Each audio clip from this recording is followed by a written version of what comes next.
How strongly should you fight for the truth? Have you ever thought of that question?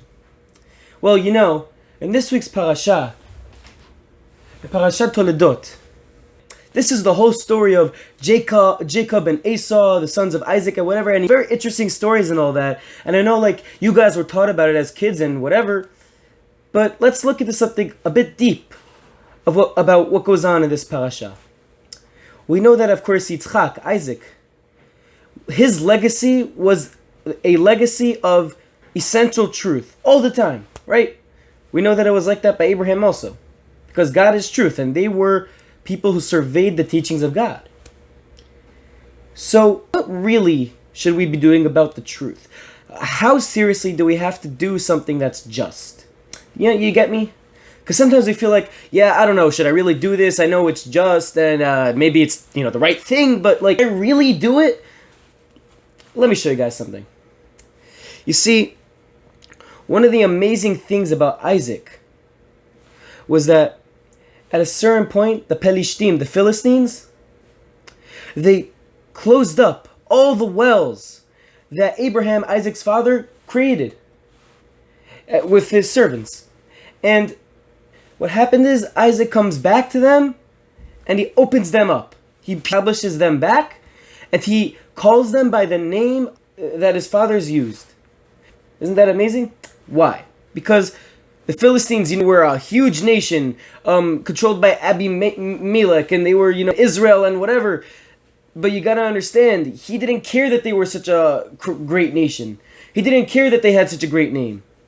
He felt that that was just to go and reestablish the wells, because what the Philistines did was not right.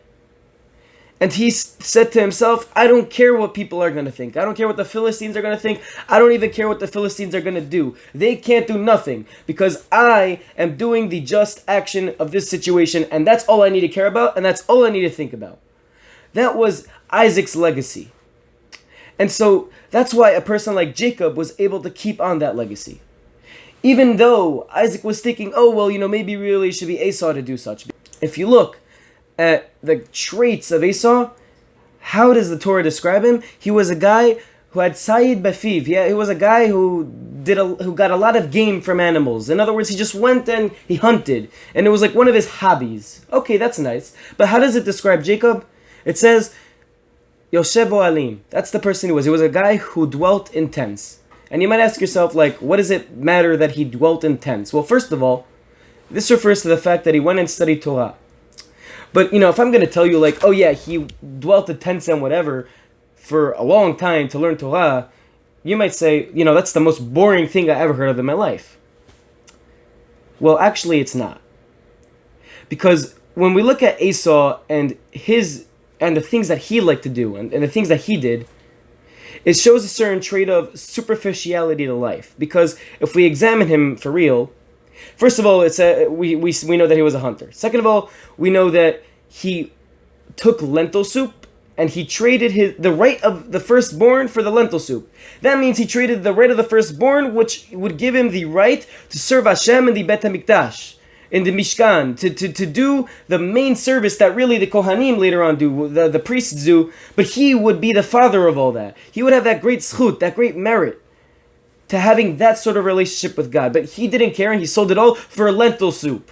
Meaning that he looked at everything superficially. It was, what could I gain for me now at this very moment? But when we look at Yaakov, he understood that by sitting and learning the Torah, that means that, first of all, I'm giving up myself for Hashem. And I'm looking at the most holy thing that's out there, the most secret thing that's out there, and the most important thing that's out there. And I'm really having God communicate with me and telling me exactly what He wants. He looked at what was really important. He looked at what really mattered. In other words, he looked for the truth in his life. And that's why Jacob was able to take on the true legacy of Isaac. And so we have to understand two main points. We must always fight for what's just. We must always fight for the truth. And that's what really matters. So I hope you guys really found this motivational and inspiring. Let's go.